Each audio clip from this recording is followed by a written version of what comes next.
Hello everyone. So welcome to the part 0 of the NCERT as it is series on some basic concepts of chemistry chapter. Now even I was thinking, should I really name it as part 0 or should I go with the normal numbering which is starting from 1? But I'll tell you why I have given it the name part 0. Now basic concepts of chemistry, right, is like if you are starting to learn math, you will start with the math table. Similarly, if you are looking at starting the physical chemistry part, because in chemistry as we get into the +1, we will look at three segments in it. One is physical chemistry, second is inorganic, third is organic. So the basic concepts of chemistry is the foundation chapter for the entire physical chemistry. We will take a relook at some of the things that we have learned in our lower standards. Some laws of chemistry, mole concept we have learned in the lower standards, and we will see how that understanding or knowledge that we got in the lower standard will be continued further. Like in 10th standard, right, we have learned about how do you balance. In 10th we learn about how do you balance an equation, but then we will stop there. But what are we doing with the balanced equation? So we are going to do analysis. That analysis is what we will be calling as stoichiometric analysis. Okay, so we learn about all these things, don't worry. Basically, when you analyze the balanced equation, right, you will know if you want to form some amount of product, for that what is the amount of the reactants required. Like that, so we'll have some analysis of the balanced equations. That's what we call as stoichiometric analysis. Even when we go to that particular segment, I'll tell you why the name stoichiometry has also come. Okay, all that we'll see. But now coming to this part, so I call it as part 0. Okay, the reason is very simple. I know a lot of us are preparing for JEE or NEET. So from purely the JEE or NEET point of view, the things that we are going to discuss in this lecture, right, might not be important in terms of the possibility of getting questions. That is the only thing. But otherwise, what we are going to learn in this video is we learn about what are the advancements that have happened in science and particularly in chemistry across the world and more so in India. Before the modern science has started. So if you look at the modern science evolution from 18th century or so, that has happened in prominently Europe, and that's the place where the so-called industrial revolution has also happened. So we have seen how the modern science has developed, and a lot of things that you will see in your textbooks, right, we all start discussing with the modern science. But we will not get many chances to look at what was there before. So this video, right, will kind of, to those who are not aware of the development of science in India, so it will be kind of eye opener for us to understand how our scholars, we can call them as scholars or scientists, were able to really, not only think about some theories or laws, but they were able to create very efficient chemical processes. They are able to manufacture useful products. All these things we'll talk about it. Okay, so let's just get started with the part 0 of the NCERT as it is review. Now, what is science? Science is a continuous learning. It's not like, so we are done with it. History means, you are studying, whatever has already happened. Okay. So there is a limit to it. Probably, based on whatever is the information available. But science is a continuous learning. So how do you, if you want to define science, right, you can define it as what? The continuous efforts that we are making in systematizing the knowledge to describe the phenomena that is happening around us and to understand the phenomena that is happening around us in nature. Because already in nature, there are a lot of phenomena that are happening around us. So we are trying to understand them and we are trying to systematize this knowledge. So this is how we look at the science. Like a lot of things that will happen around us, right? Even small things, like you look at the formation of the curd from the milk. We'll study about this also in one of the chapters. The formation of the vinegar. So if you allow the sugarcane juice to, stand for a prolonged time, we'll see that it will be leading to the formation of the vinegar. And if you just throw some iron object outside and check it after 2 days, what do you see? You will see that the iron will get rusted. So all these are what we will call them as generally chemical phenomena. They are also a part of, because if you look at science as such, right, how do you, further divide it? We can divide it as what? Chemistry, physics, bio and zoology. These three we are kind of aware. So chemistry we are aware of it, physics also we know what it is, and biology also what we know. What is zoology? Zoology is basically the study of earth and related materials. That's what we call as the zoology.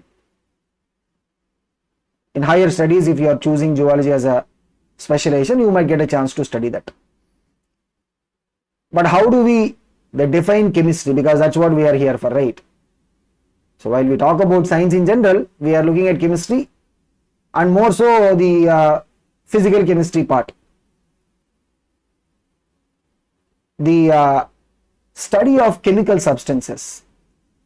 So whenever we say chemistry, right, what comes to our mind? We'll talk about study of the chemical substances, isn't it? So what do you mean by study of chemical substances? What are we going to study?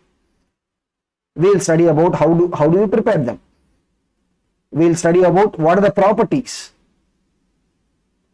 physical properties, chemical properties, what will be the color, what will be the melting point, boiling point, what will be the density, how it will react with oxygen, how it will react with acids. So all the chemical properties and physical properties. Structure in chemical bonding chapter, right? So that's a chapter for us in +1. In chemical bonding chapter, we will look at how we will identify the structures of these compounds. The reactions, like when this substance is reacting with, say, air, what will happen? When the substance is reacting with acid, what will happen? When the substance is reacting with hydrogen, what will happen? So all this study about chemical substances, right, that's what we will be calling as chemistry. Now as I said, here we will have 3 segments. Physical chemistry, where we look at mostly the quantitative part of it. So this is more you can see analogous to the physics, because in physics we talk about measurement. Same goes with physical chemistry also. We will mostly be talking about the quantitative measurement part. Then the study of carbon and its compounds, right, we will be putting it as organic chemistry. And study of the all other elements and their compounds. Of course, we will not study each and every element. We will study them in groups, like we will talk about the first group, we will talk about the second group, like that. Then we will talk about the D and F. So the coverage is divided across the +1, +2 syllabus. Like in +1 inorganic chemistry, right, we will study about S block. S block means first and second groups in the periodic table. I think all of us are aware of the table, right? We have 18 groups total. First and second groups are what? S block.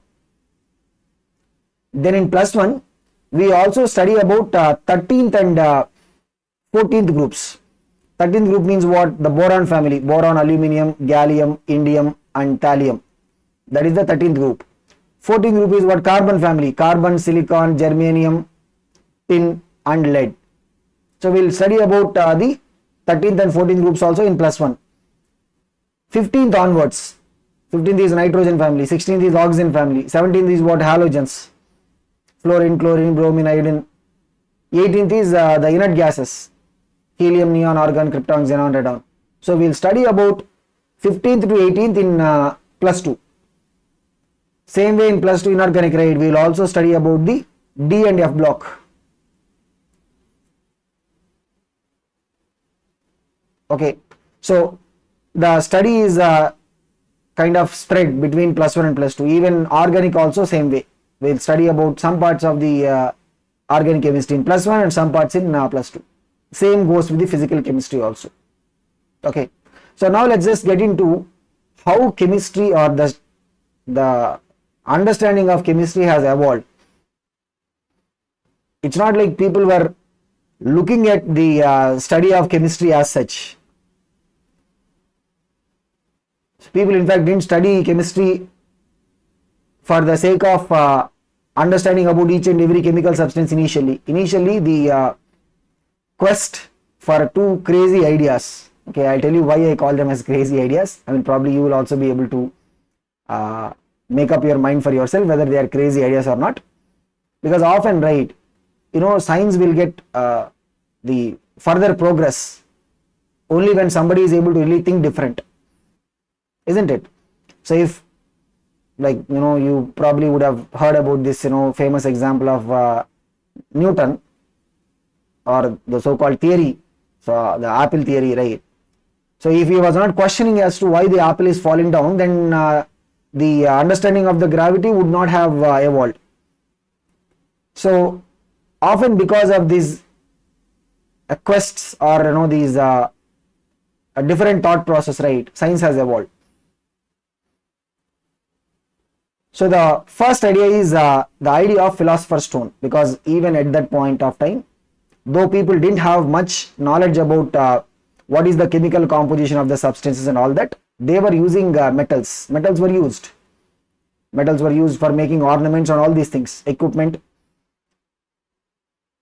For some reasons, like lustrousness or the glitter or the non-reactivity, metals like gold were seen as precious. So if you look at that time, if the barter system was there,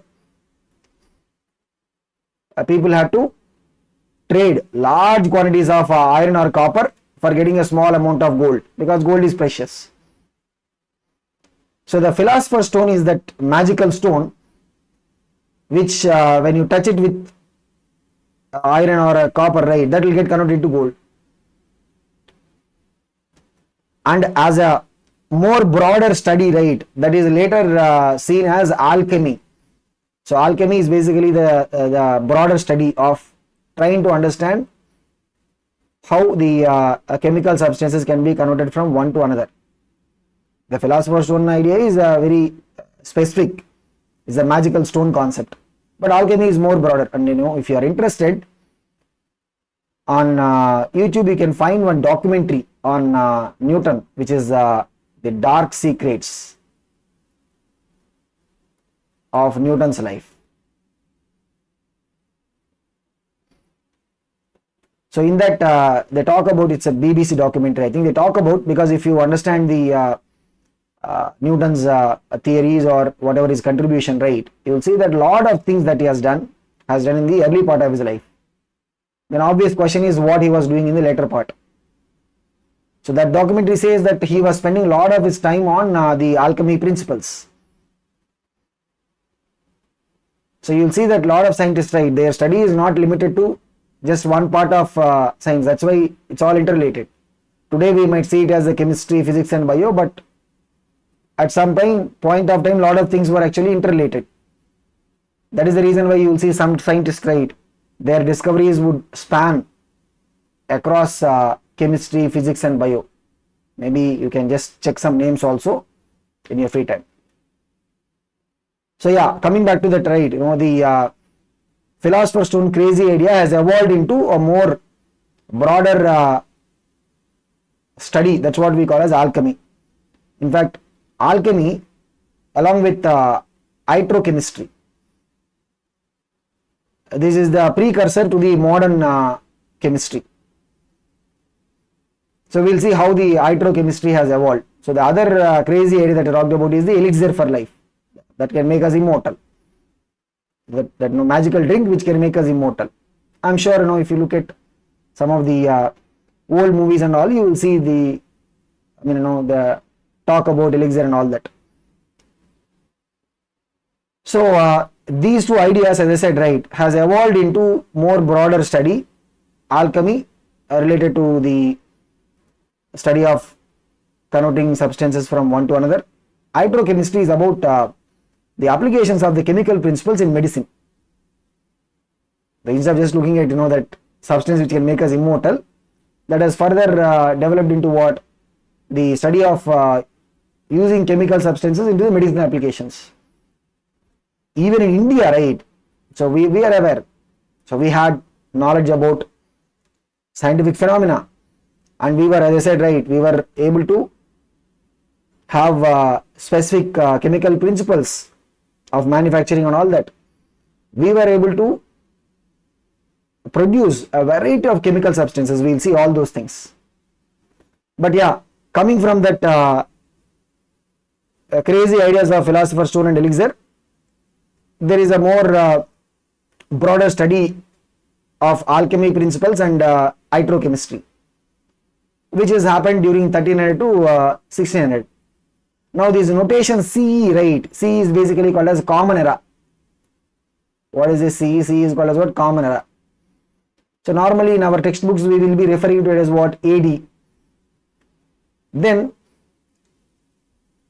in our textbooks in lower standards, right, you might see this BC, 1500 BC, 1000 BC, like that. So the BC here will be referred in the new convention, right? It is referred as BCE, before common era. Instead of AD, you will be putting it as what? Common era, CE. Instead of BC, you will be putting it as what? Before common era, BCE.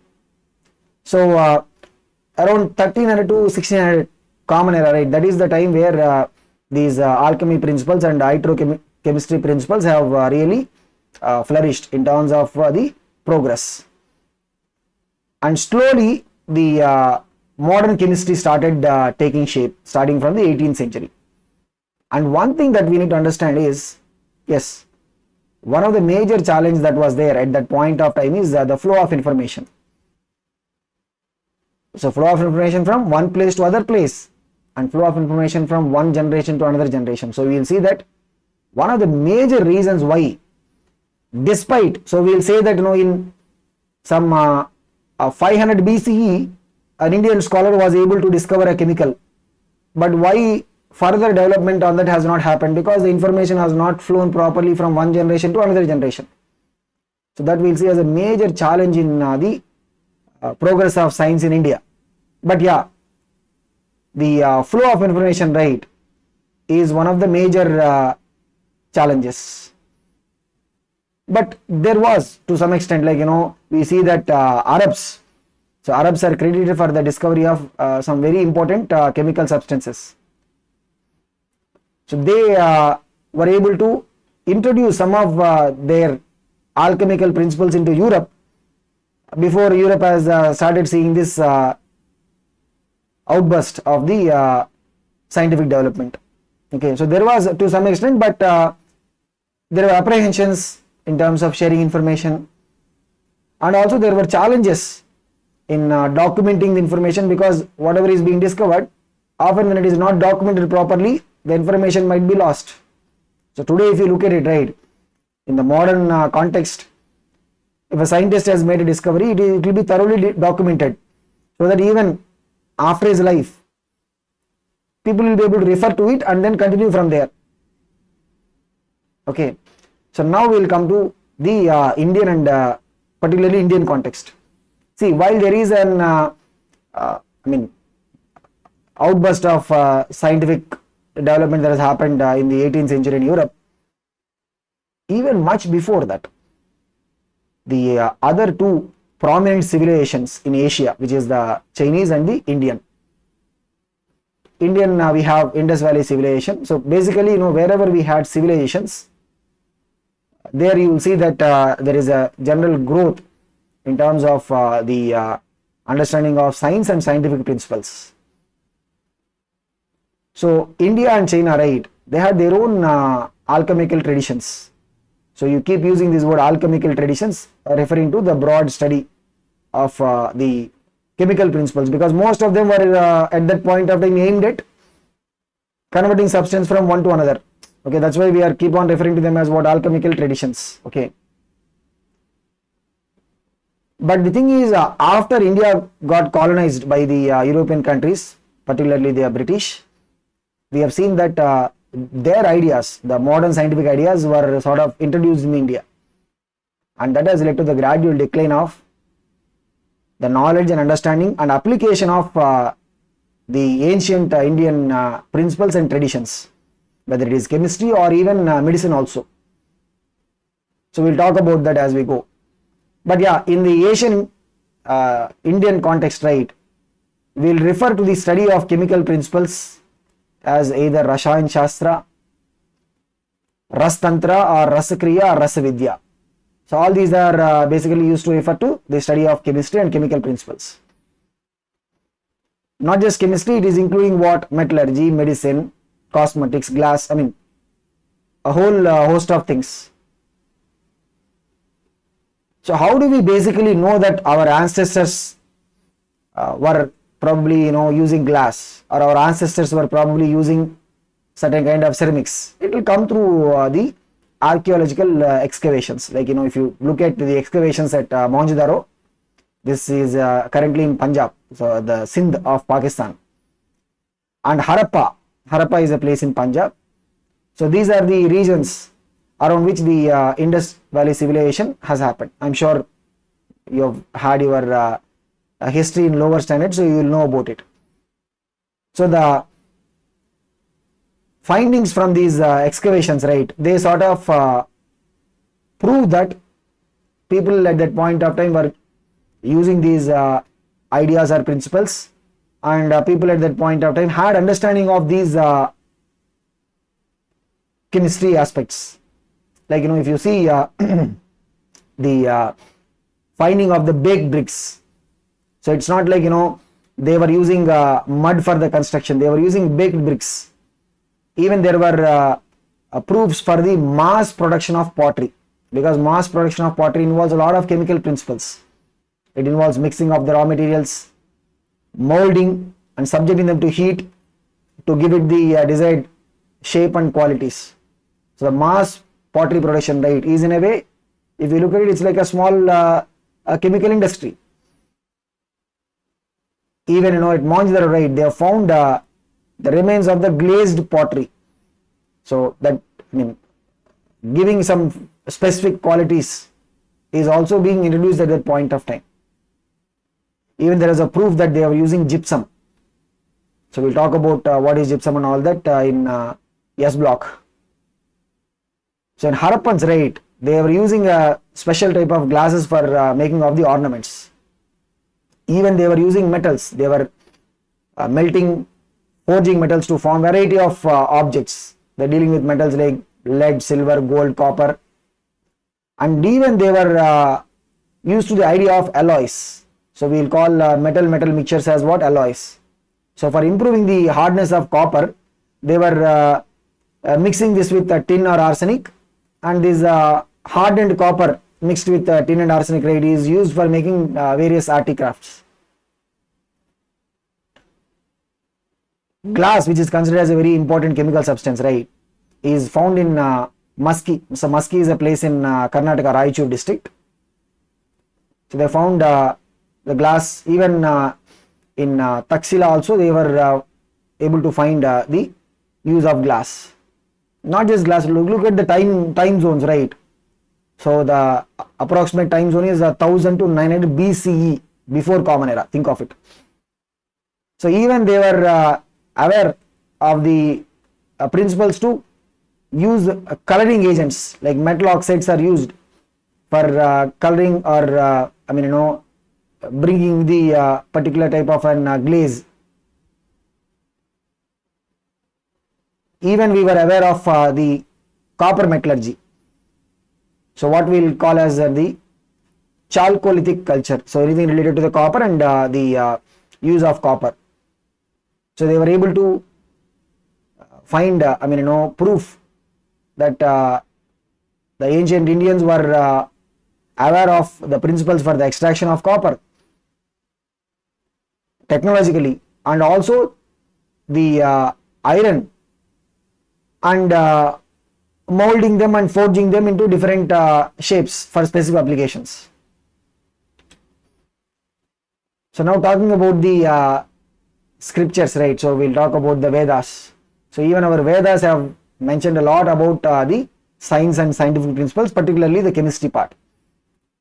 So according to Rig Veda, so whenever I talk about these Vedas, right, I remember one of the classes, students talking about before this basic concept of chemistry class, the only time they have heard about so many Vedas is probably when they watched this movie. So there is a Tamil movie called as Onion. So in that movie, right, the hero Vikram, so he will start giving punishment. So he will have a split personality disorder. He will start giving punishments to people who has committed a crime based on the punishment model that is being described in one of these Vedas. Okay, that's on a lighter note. But yeah, coming back to the discussion about the Rig Veda, right? Tanning of leather, the dyeing of cotton, even those practices, they have been mentioned. And one of the things that is kind of an intriguing aspect about the ceramics that they have made at that point of time is this black polished ware that's prominent in North India. Some of these varieties have got the golden gloss. Okay, so how the golden gloss, the kind of finishing on the ceramic, right, is still making a lot of people to think how, that level of advancement in the ceramic manufacturing they were able to show. Even Kautilya's Ardhashastra, right, it talks about the production of salt from the sea. So, so if you look at the Vedic literature, right, in general, lot of these things they talk about the scientific findings related to copper utensils, iron, gold, silver, ornaments, terracotta discs. Okay, so all these things we'll find in a lot of these old scriptures. Then we have Shushruta Samiha. This basically explains about the importance of alkalis, which is the basis. Then we have Charaka Samhita. Charaka Samhita basically mentions about the acids part. So how to prepare sulfuric acid, nitric acid, oxides of copper, tin, zinc, sulfates of copper and zinc, iron, carbonates of lead and iron. So all these, a variety of compounds, right? Charaka Samhita mentions about them. The Rasopanishada. See, some of these names, might be tricky for us to even pronounce, but yeah, because these are all Sanskrit names. It talks about the gunpowder mixture. So even some of the Tamil texts, they are not mentioned about the names, because I am not going to introduce something that is not there here, because already it's like, a lot of these names will be flooding us, and probably if we try to remember means it will take a lot of our brain space, and probably it's not required also to memorize all these things. It's not like in JEE suddenly they will ask, okay, what is being mentioned in the Rasopanishad, that like that we will not get questions. Okay, but as I said, the idea of this session is to make us understand what is the kind of contribution that ancient Indians have made in the development of science, or what is the kind of understanding they were having about chemistry and chemical principles. Even there were some Tamil texts also that talk about the preparation of fireworks using sulfur, charcoal, saltpeter, mercury and camphor, right? So how do you use these substances to prepare fireworks? So there is a great Indian scientist named Nagarjuna, and his work, right, Ras Ratnakar, it basically talks about the mercury compounds, and he discovered about, discussed about the extraction of metals like gold, silver, tin, copper in the Ras Ratnakar. So there is a book that is appeared around 800 CE. See, some things that we need to understand is some of the books we may be able to identify who is the author. Like here, Ras Ratnakar, we are able to identify clearly that Nagarjuna was the author. So there is a book that is discovered around 800 CE. Rasar Navam.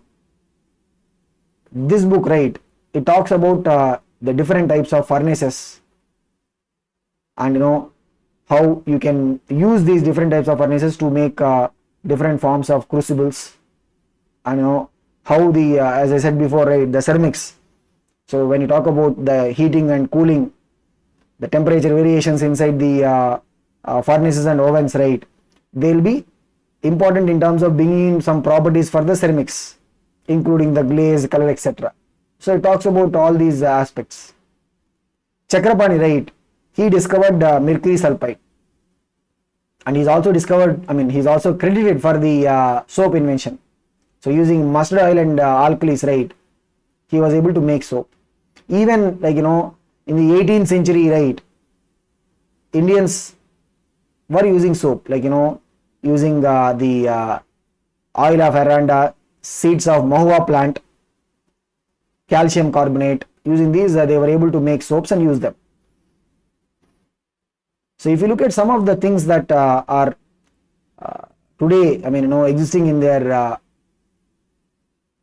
still fresh form, like if you look at the paintings of the Ajanta and Ellora, probably I have not been there. So if any of you have been there, you might be able to understand what the description is.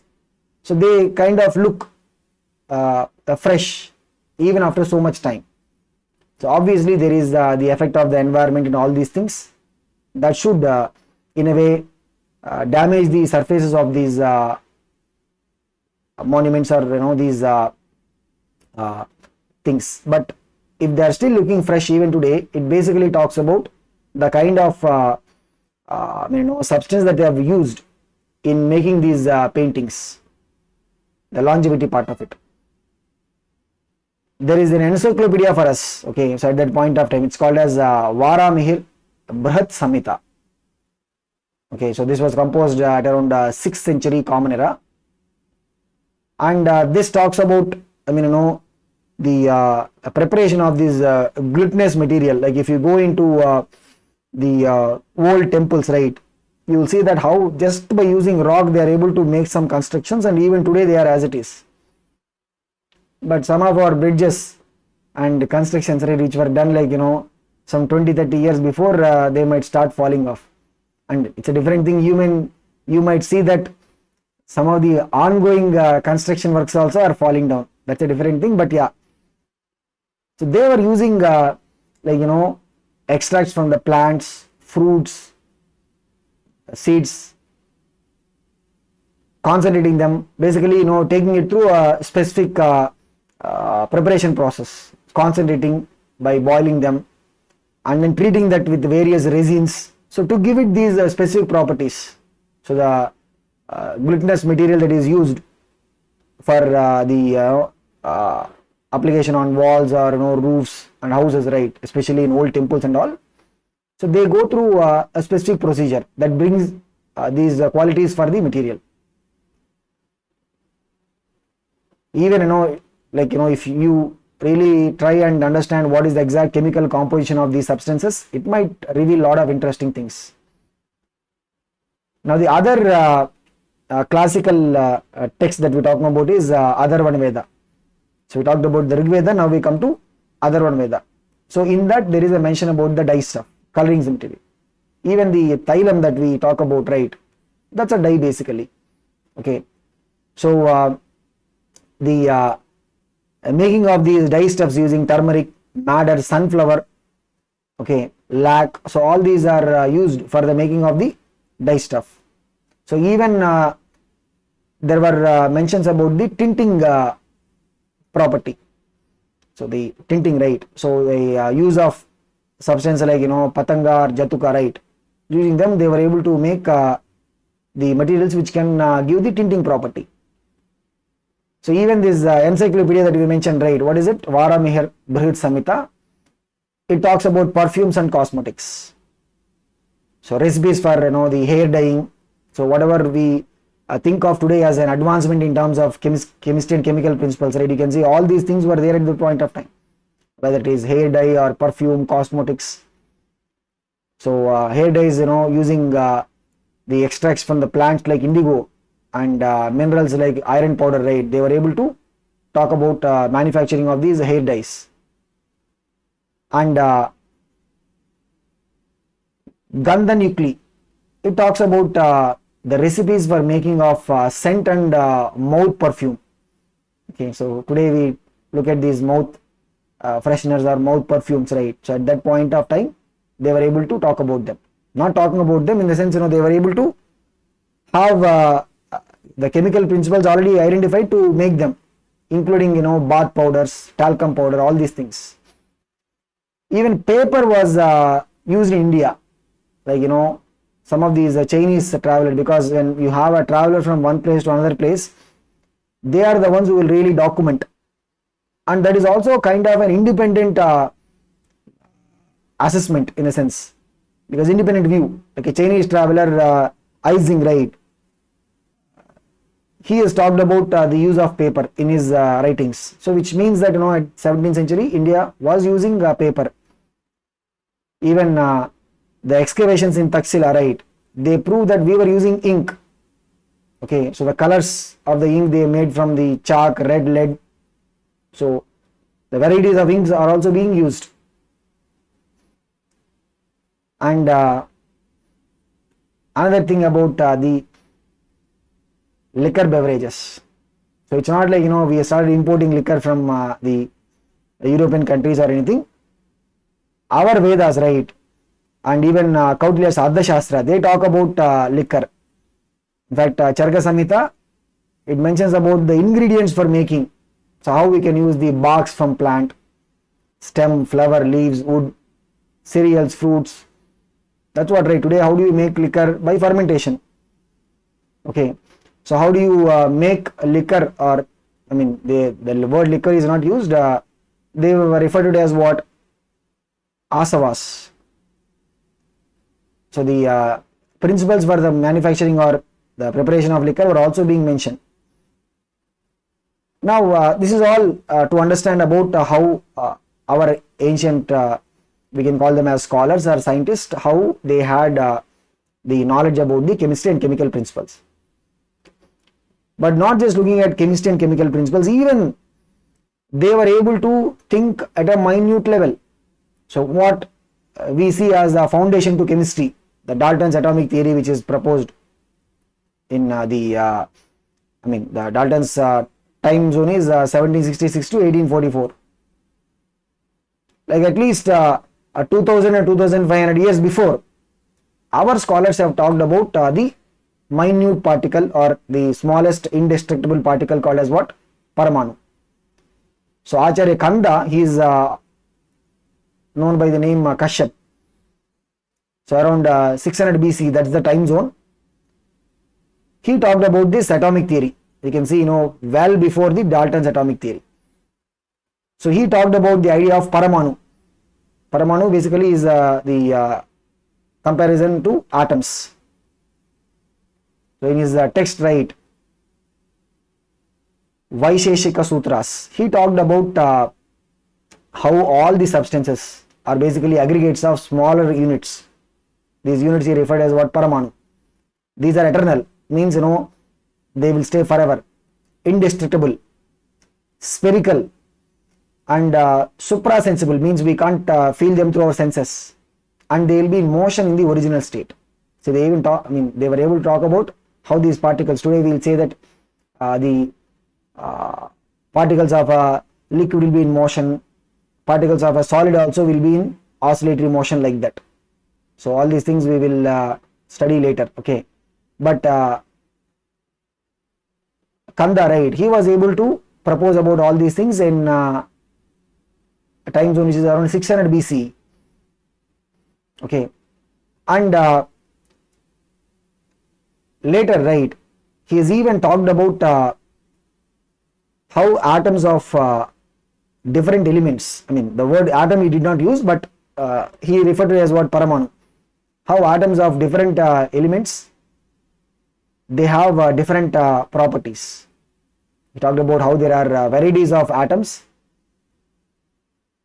and how these different types of atoms are able to give rise to different substances. And he even talked about the bonding also, how they can form pairs. Pairs means what? combination of two triplets, and he has referred to the forces responsible for them to be, some unseen forces which cause the interaction between these particles. But yeah, he's even talked about the idea of the chemical bonding. So as you can see, it's the entire theory is conceptualized at least some 2000-2500 years before the Dalton era. And coming to the medicine side, Charaka Samhita, right, it's basically regarded as the oldest Ayurvedic epic. So in fact, these things may not be important for a JEE or a NEET, but definitely if you are trying your luck in KBC or that kind of an competition, right, these questions can be possible, like what is the oldest Ayurvedic epic? So what is it? It's Charaka Samhita. So in this, right, there are of course descriptions about a lot of treatments for the diseases, including the what today we refer to as the nanoparticle technology. So they talk about the concept of reduction of particle size. Okay, so for the metals, reducing the particle size, where extreme reduction rate can be used for the treatment of some specific ailments. So the Charaka Samhita describes it as what the bhasma of metals. So nowadays, if you look at it, what is the equivalent of it? We talk about the nanotechnology. So nanotechnology is used particles which are in the range of 10 power minus 9 meters, right? That is what is the nanoparticle. So nanotechnology is used in various medicinal applications like curing of the tumors, etc., etc. Now the thing is, over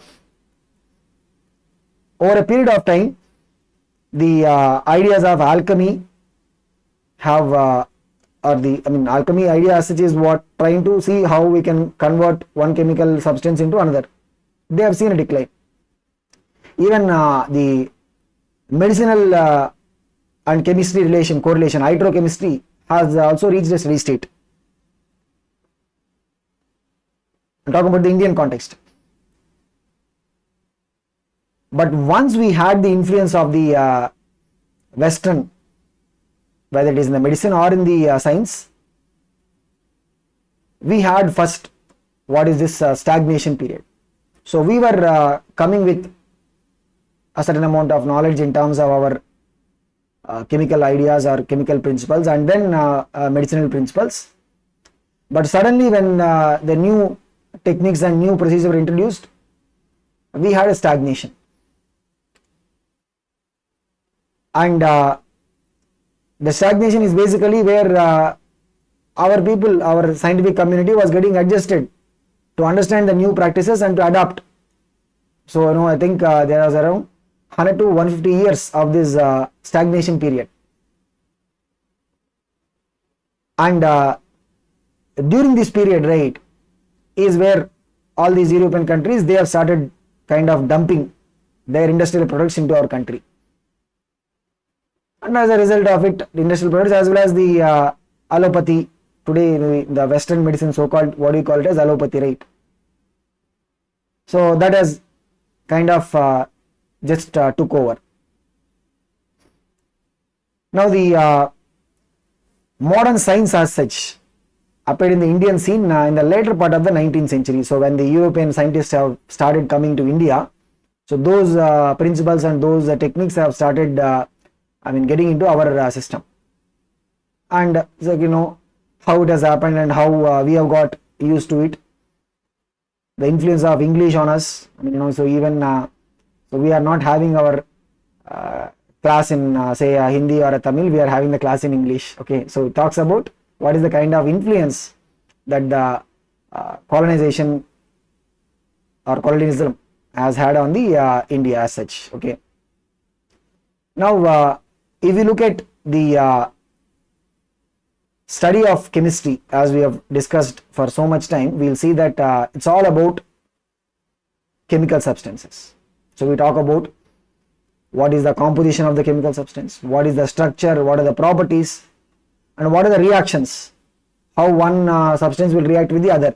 So this is all about it, right? And when we talk about the medicine, because a lot of drugs used in medicine, right, they are basically what chemical substances. We will see how the chemical substances will be able to show an effect on us. So when you want to understand about all these things, right, we should basically begin with the bottommost entity. What is it? What are the basic constituents of the matter? And we'll see this in the laws of chemistry also. But yeah, so we will begin our study with atoms and molecules, the basic constituents.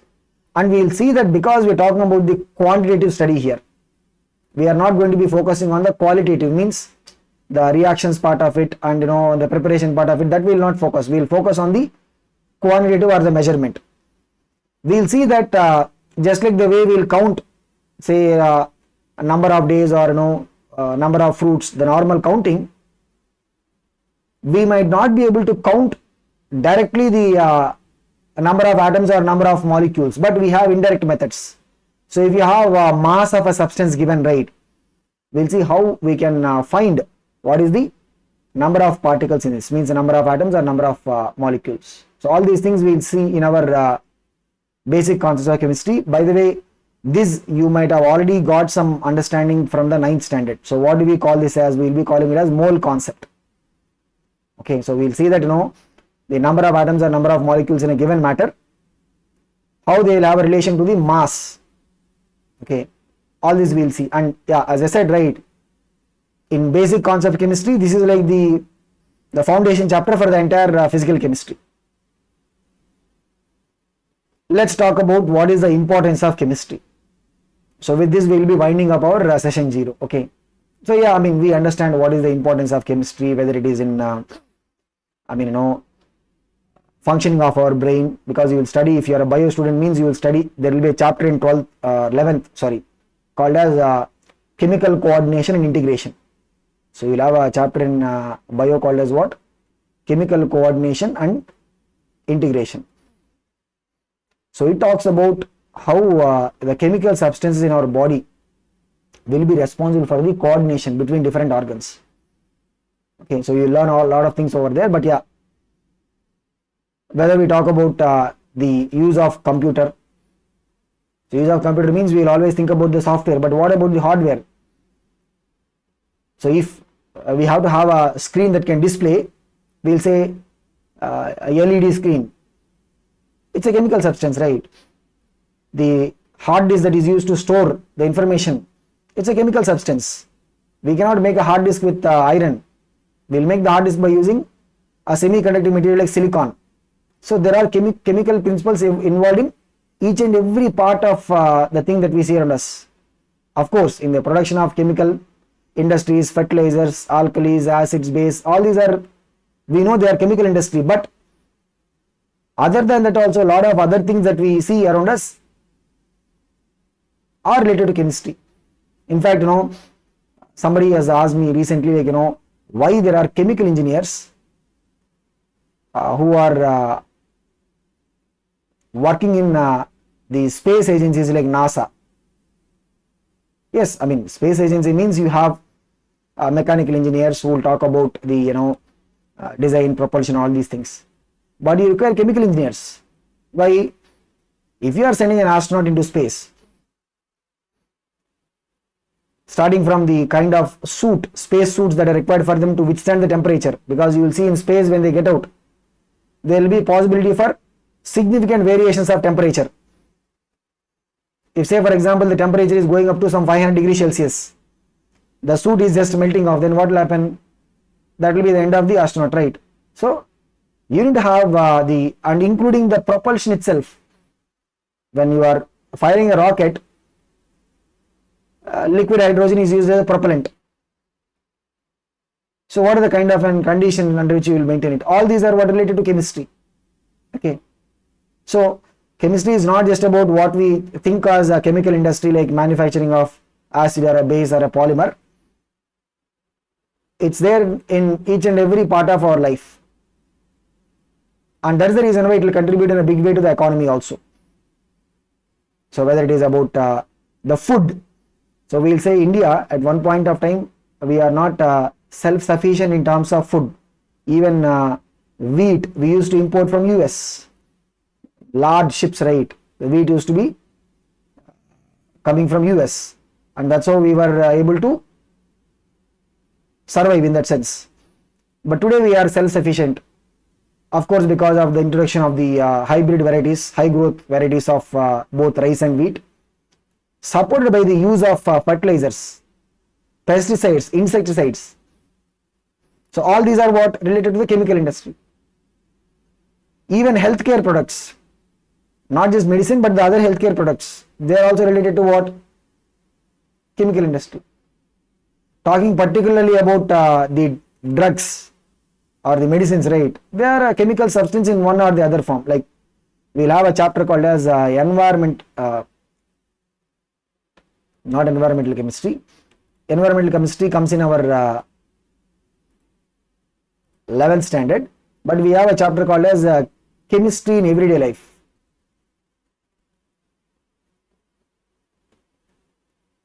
This is a chapter in plus 2.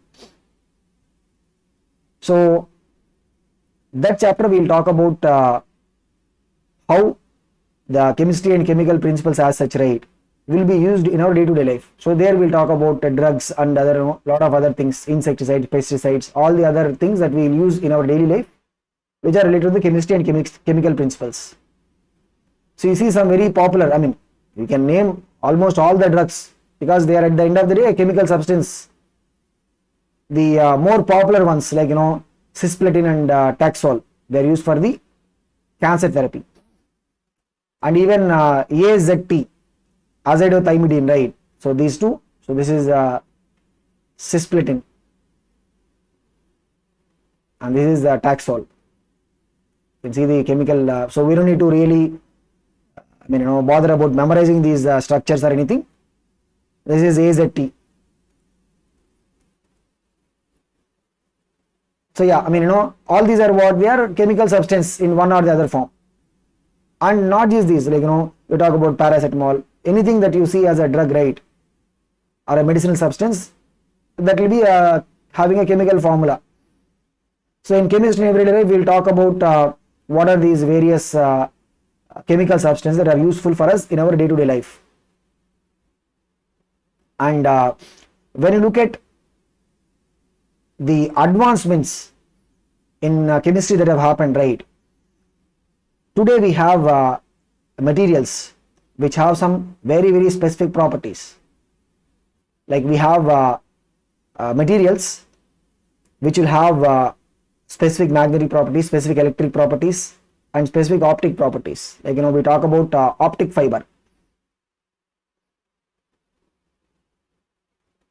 That will be able to send the information at a very high speed. What is optic fiber made up of? It is made up of a chemical substance, right? It's a type of a polymer. You talk about the polymers that are used for the making of body parts of a spacecraft, or the body parts of a ship that can withstand corrosion. And you can talk about the materials that can give very high electrical conductivity. We call them as superconducting. So we have superconducting ceramics, because when you are passing electric current from one place to other place, there will be a loss because of the resistance. Superconductor is supposed to give us almost zero resistance. Generally polymers, right, they are covalent in nature. They are supposed to be non-conducting, but today we have conducting polymers also.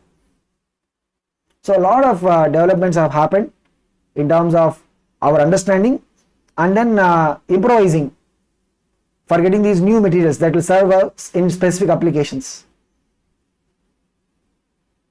Okay, so chemical industries or the chemical allied industries, right, they are not just about the creation of the wealth, they are also a source of employment generation. Of course, the thing is, when you compare this with the service industry, you might not be able to find that much in terms of the proportion of employment, but still the chemical industries and allied related areas of work, right, it does generate significant amount of employment. Now while there is an advancement in terms of chemistry and chemical principles, there is also an adverse effect on the environment. So the environmental degradation started happening. Like CFCs, chlorofluorocarbons, right? We can also call them as freons. We can take about example like CF2Cl2. They are used in refrigerator and even as a substance used for the cleaning of computer parts and surface, etc. Because it will be non-reactive normally. But when it gets into the atmosphere, in atmosphere we will have different layers. Up to 10 kilometer we will call it as what? Troposphere. 10 to 50 kilometer we will call it as what? Stratosphere. So in the upper layers of the stratosphere, right, we will have ozone layer. The ozone layer is responsible for the prevention of stopping of the UV rays from coming and reaching the surface of the earth. Ultraviolet rays, they are harmful. The ozone zone or the ozone layer, right, will be able to prevent the UV rays from coming to the surface of the earth. But this chlorofluorocarbons, right, they will generate chlorine radicals. We will learn about these things in the environmental chemistry chapter. That will be there for us in +1 itself. They will react with ozone and that will cause the depletion. So the depletion of ozone layer will allow the UV rays straight to come to the surface of the earth. That can cause different type of issues to us, whether it is a skin cancer, it can damage plants also. But of course, you may have read in the newspaper saying that in the last 1.5 year, because of the lockdown effect, maybe that is one probably good thing that has happened with the lockdown, amongst a lot of other bad things, a lot of people's livelihoods got destroyed and all that. But yeah, one good thing that has happened is the ozone layer, people started to observe that it is replenishing, because there was a significant cut down in terms of the emissions. Now again, once we open up and all these things, again we will see that the emissions, it's not just the chlorofluorocarbons but the other substance also which can cause the depletion of ozone layer, they are being released into the atmosphere. So while we are able to understand some of the problems like chlorofluorocarbons, we are able to come up with some alternative approaches. Like instead of using chlorofluorocarbons, we now use different type of substances in the refrigerator. We use a different type of substance for the cleaning of the computer parts, so that we avoid use of the chlorofluorocarbons and we avoid causing the depletion of the ozone zone. In fact, if you look at other places also, previously chlorine gas was used for the bleaching, but today we don't use chlorine gas, we will rather use hydrogen peroxide. So all these, right, we will call them as green chemistry. So green chemistry basically deals with the use of alternative more safer options of chemical substances for achieving the same job as a harmful chemical will do. Like instead of chlorofluorocarbons, we use alternative substances today. Instead of chlorine, we will be using what? Hydrogen peroxide as a bleaching agent. So like that.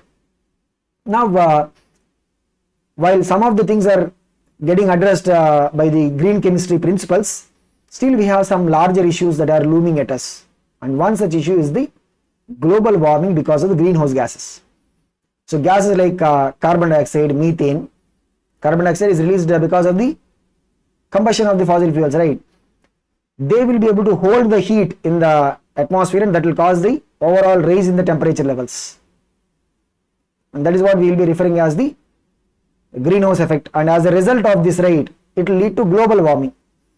So global warming, as a result of global warming, we will have the melting of the polar ice that will result in the rise of sea level. All the low-lying islands will be merging into the water, submerged. Not just that, it can also cause a lot of other issues.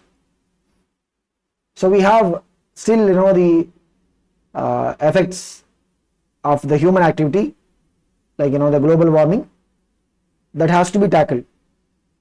Okay, so that is the reason why we talk about use of green fuels and all these things, where the dependency on the fossil fuel, whether it is the gasoline or natural gas, the dependency on the fossil fuels is reduced, so that we will be able to cut down on these CO2 emissions.